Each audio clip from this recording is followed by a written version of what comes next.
할렐루야. 하나님 12시도에 나오신 여러분들 주님의 이름으로 사랑하고 축복합니다. 오늘 우리 주신 하나님 말씀은 베드로전서 4장 1절로 11절인데요. 그 중에서 1절, 2절, 2절만 함께 읽도록 하겠습니다. 베드로전서 4장 1절, 2절입니다. 그리스도께서 이미 육체의 고난을 받으셨으나 너희도 같은 마음으로 갑옷을 삼으라. 이는 육체의 고난을 받는 자는 죄를 그쳤음이니 그 후로는 다시 사람의 정욕을 따르지 않고 하나님의 뜻을 따라 육체의 남은 때를 살게 하려 함이라. 아멘. 우리가 계속해서 지금 베드로전서를 살펴보고 있는데요. 베드로전서의 배경은 잘 아시다시피 아주 정말 극심한 박해를 받고 있는 상황이었습니다. 분명히 예수님을 믿는 인생이 존귀하고 복된 삶일 것을 알았기 때문에 믿었고 그 믿고 있다라는 사실에 어떤 자긍심을 프라우드를 가지고 사는 그런 초대 이제 그리스도인들이었는데 막상 그 삶이 그 현실이 녹록치 않았다라는 겁니다. 어떤 로마의 박해 그런 상황들, 의심받는 상황들, 그 시절에 오해를 받는 그런 사람들, 그런 모습이었을 것입니다.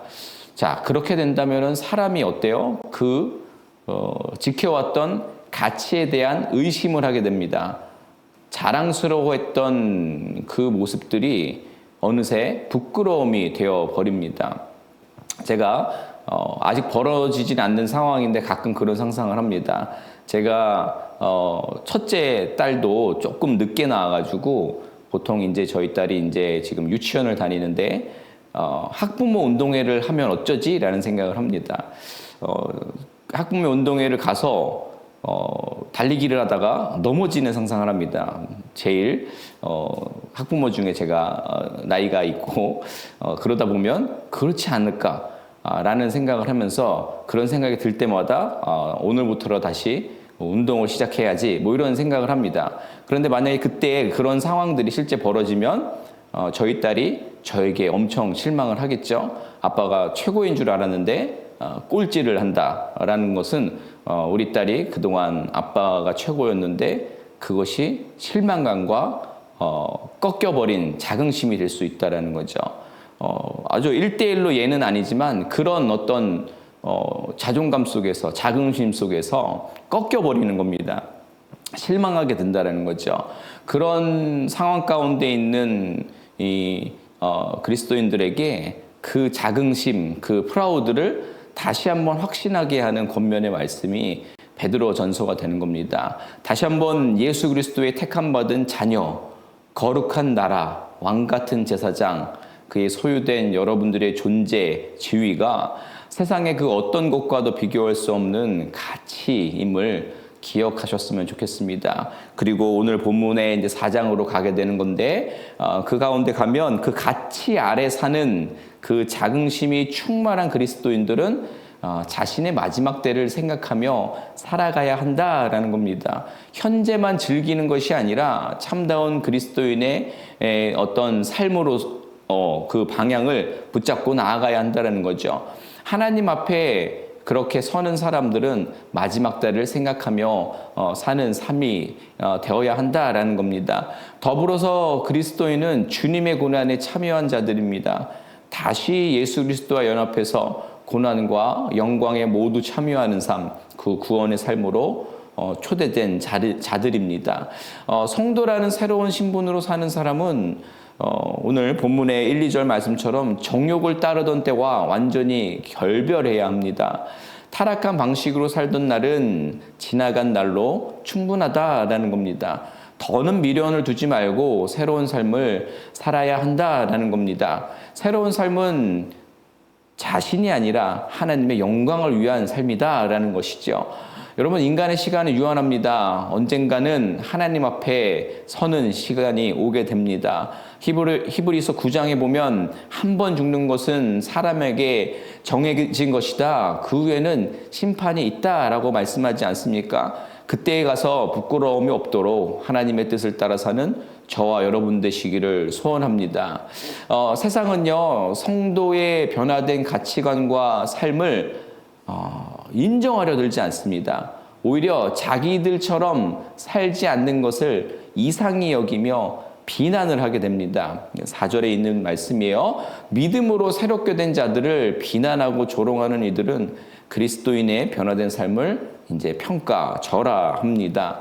하지만 우리는 세상의 공격을 기꺼이 감당해야 합니다. 이것이 성도로서의 가치 있는 삶의 모습입니다.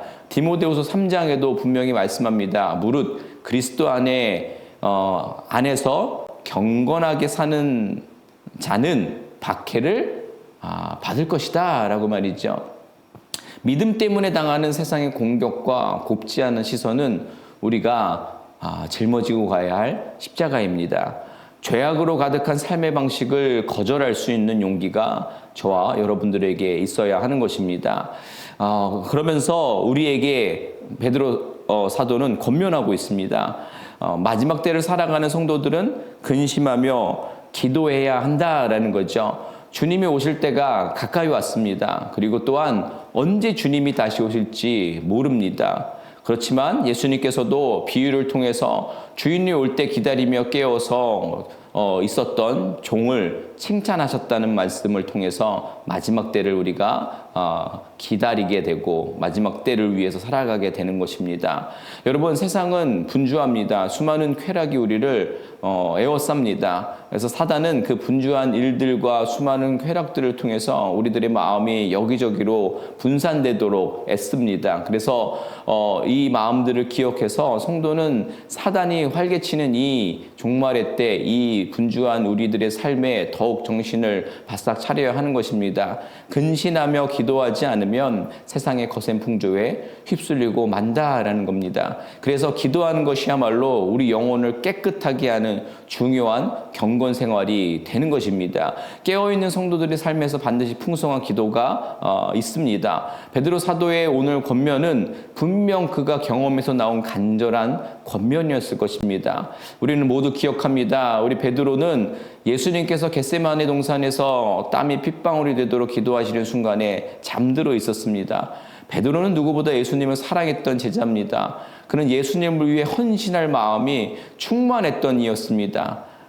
베드로의 고백을 기억하지 않습니까? 다른 제자들은 예수님을 버려도 자신은 끝까지 예수님을 부인하지 않겠다라고 확신했던 사람입니다. 하지만 육신의 피로를 이기지 못해서 기도해야 할 때를 놓친 그는 커다란 시험이 오자 예수님을 3번이나 부인하고 맙니다.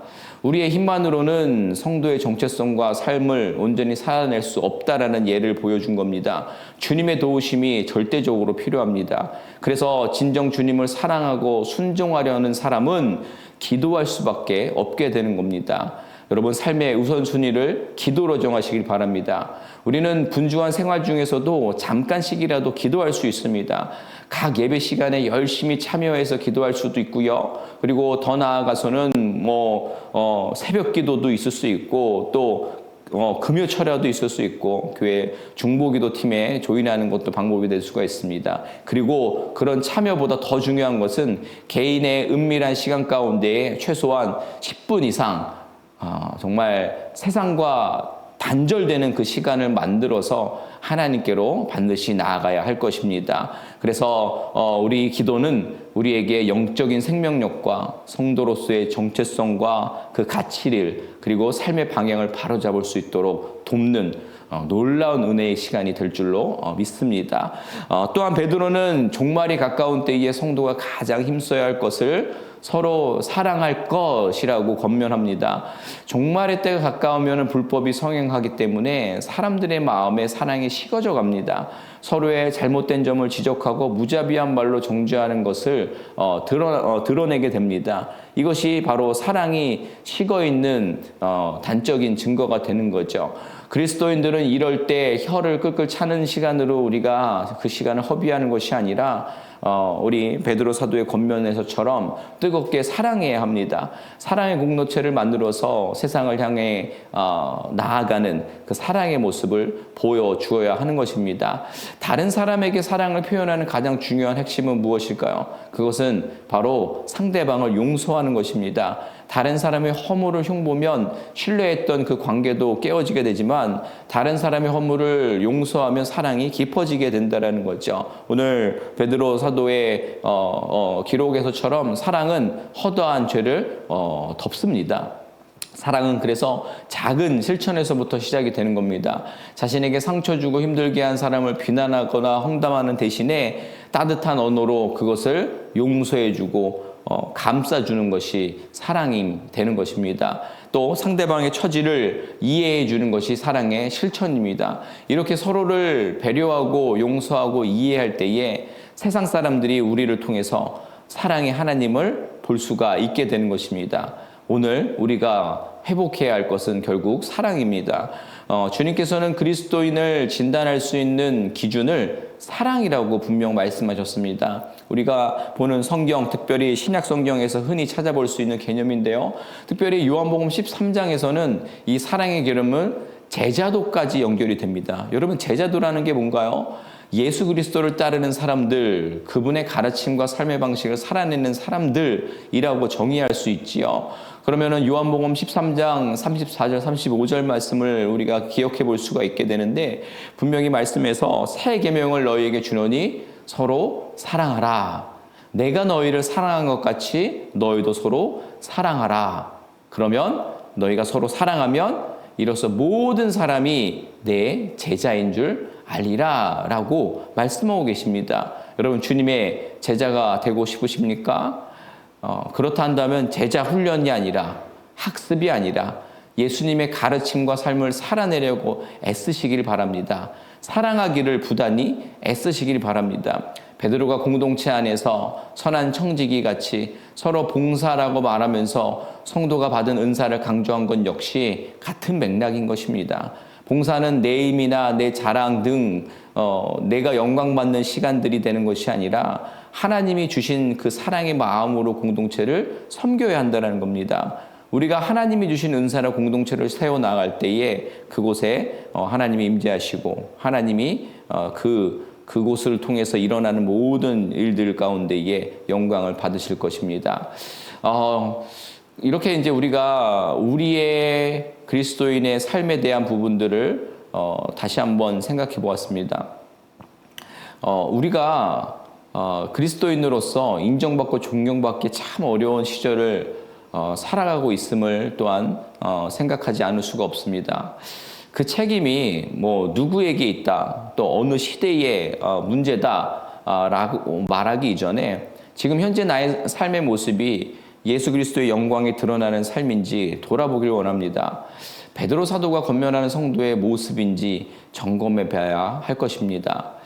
말씀을 마무리하려고 합니다. 니코스 카잔카스키가 쓴 성 프란시스라는 책에 이런 이야기가 나옵니다. 프란시스는 어릴 적에 그 마을 성당에 성극팀이 이제 공연하는 연극을 하는 것을 보게 됩니다.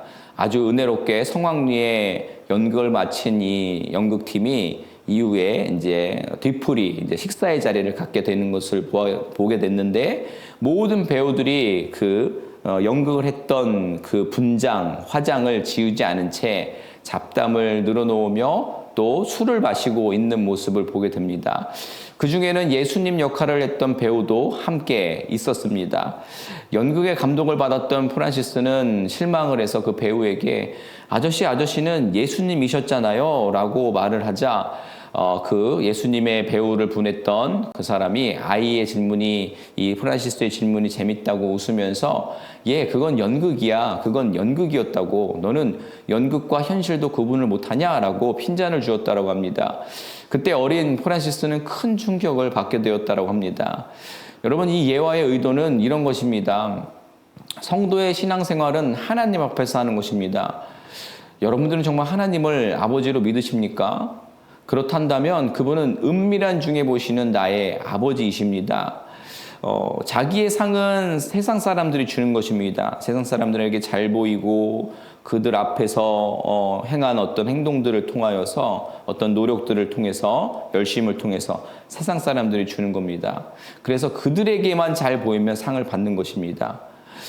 그러나 우리 아버지의 상은 하나님이 주시는 것입니다. 그렇단다면 우리가 하나님 앞에서 하나님께서 허락하신 말씀 앞에 우리가 그 모습대로 살아내야 되지 않겠습니까? 예를 하나 들겠습니다.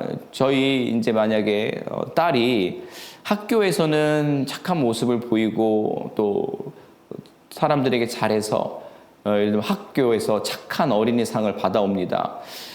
정말 그런데 제가 봤을 때 그 모습이 너무 혀를 끌끌 차는 상황이 된다면 어떠겠습니까?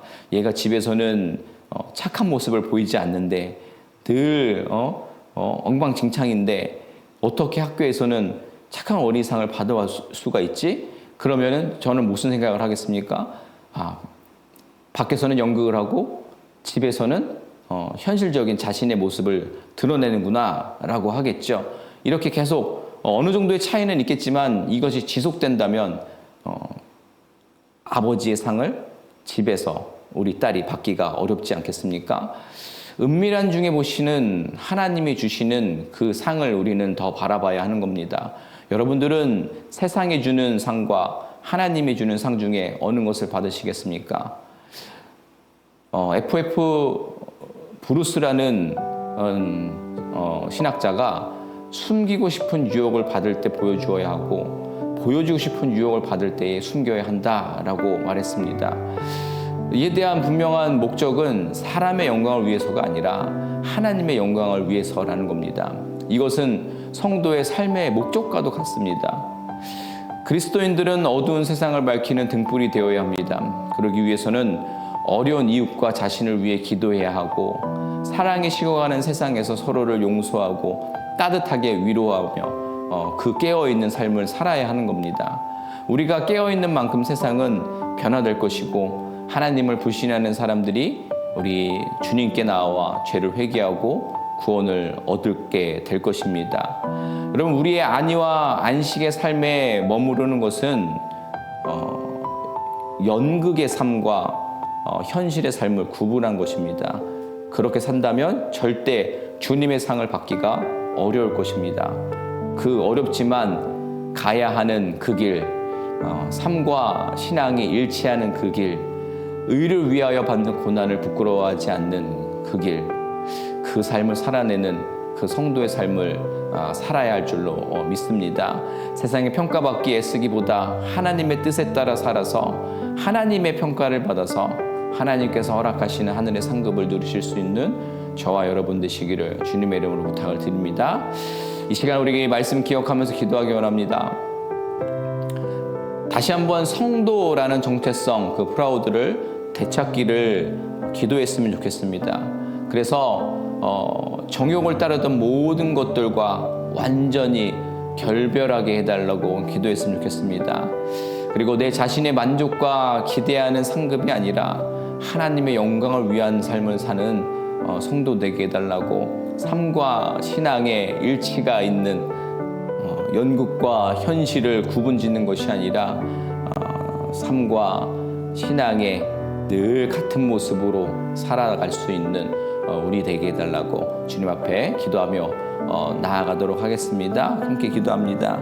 하나님, 이 시간 오늘 말씀을 기억하면서 아버지 나아갑니다. 특별히 우리의 삶을 아버지 되돌아봅니다. 성도라는 정체성, 그 프라우드를 지키며 붙잡고 살아가고 있는지 다시금 아버지 그 가치를 되찾아서 우리가 알게 모르게 세상 속에서 부끄러워하며 그 삶을 드러내지 못한 모든 모습들을 아버지 끊쳐버릴 수 있는 저희들 되게 하여 주시옵소서.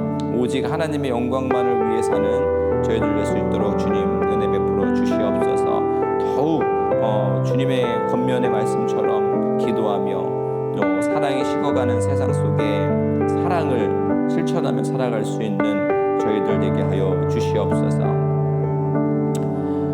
우리 한 번 더 기도하겠습니다. 한 번 더 기도할 때에 육체의 가시로 곧 고통 중이신 분들, 연약한 지체들 모두 기억하면서, 그리고 또 삶의 여러 가지 공고한 문제 가운데 지금 힘겨워하는 이들 가운데에 하나님 찾아가 주시고 위로해 주시고 또 치유해 주시고 새로운 소망의 자리로 인도해 달라고 우리 연약한 지체들을 위해서 함께 기도하도록 하겠습니다. 기도합니다.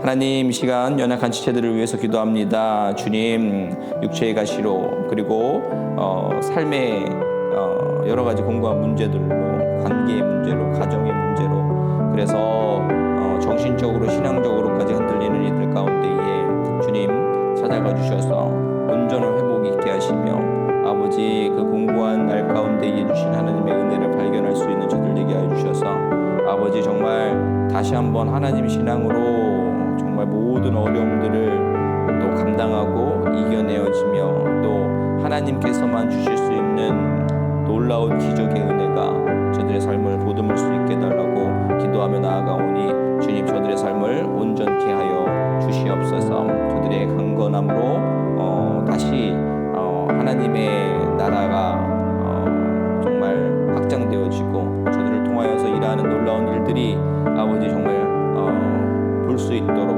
그래서 저들이 그것을 간증으로 드러내며 또 다른 죽어가는 영혼들에게, 연약한 이들에게 하나님의 방법들을 알려주며 또 그들을 품어줄 수 있는 일을 될 수 있도록 주님, 저들을 사용하여 주시옵소서.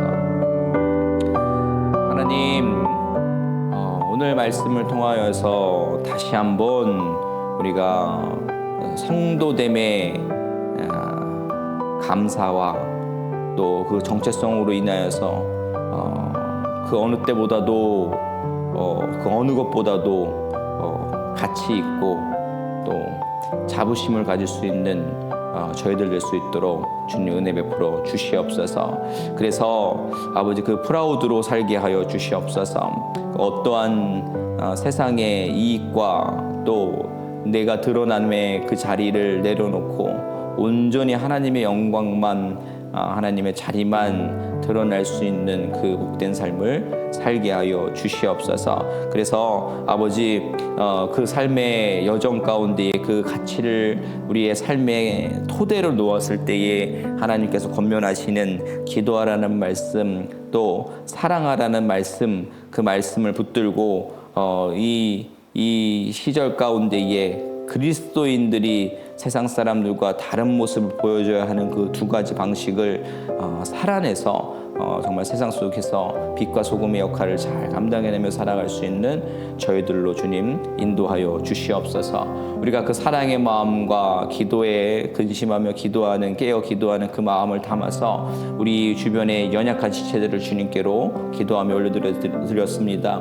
저들의 연약한 육체 가운데 그리고 어려운 삶의 지경들 가운데 주님 찾아가 주셔서 우리 언제나 포기하지 않으시고 언제나 어느 영혼도 정말 지나치시는 분이 아니신 분을 기억하면서 주님의 사랑이 그들에게 닿게 하시고 주님의 만지심과 또 주님의 또 소망 되심이 또 그 차디차고 외로운 그 삶의 지경 가운데에 친구가 되어주시고 그들을 보듬어 주시는 그 하나님의 사랑이 저들의 삶을 다시 한번 일으킬 수 있도록 주님께서 저들에게 은혜 베풀어 주시옵소서.